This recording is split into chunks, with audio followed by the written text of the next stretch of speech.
What's up guys? For today's video nga pala ay gagawa tayo ng ating mapaglilibangan at mapaglalaruan. Ito nga po ang ating basketball ring. Yan nga po, ginagawa na nga po natin dito ang ating frame para sa ring natin. Yan nga po, wini-welding na nga po natin dyan. At dito nga po sinusukatan natin yung ating reinforcement para hindi siya umuga-uga at lalo siyang tumibay. Ayan.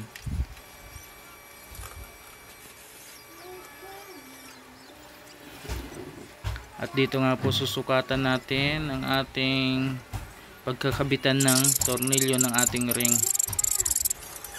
Doon natin siya bubutasan at ikakabit ang tornilyo ng ring natin.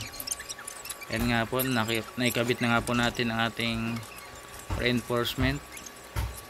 Ayan, sinusukatan na nga po natin dyan para hindi tayo magkamali.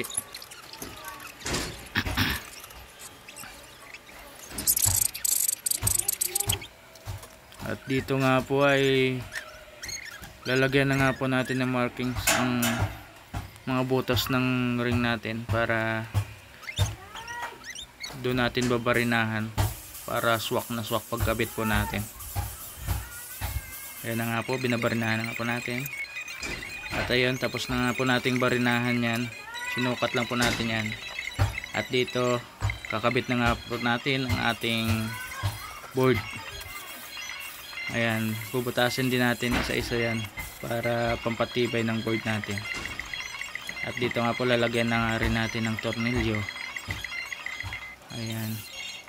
Ako nga lang pala mag-isang gumagawa niyan guys, kaya medyo natagalan po ako dyan. At dito nga po ay kakabit na natin ang ating ring. Ayan.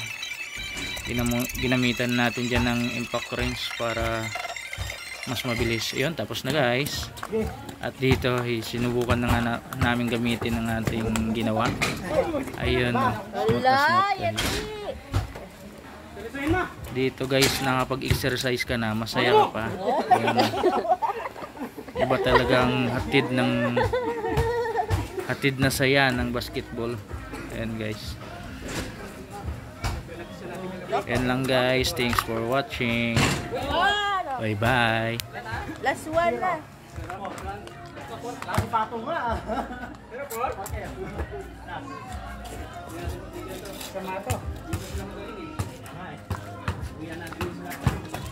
Patay! Go! Okay. Ah! Ay! Oh! Tayo ha! Ha! Ay! Patay! Ha! Uy! Good!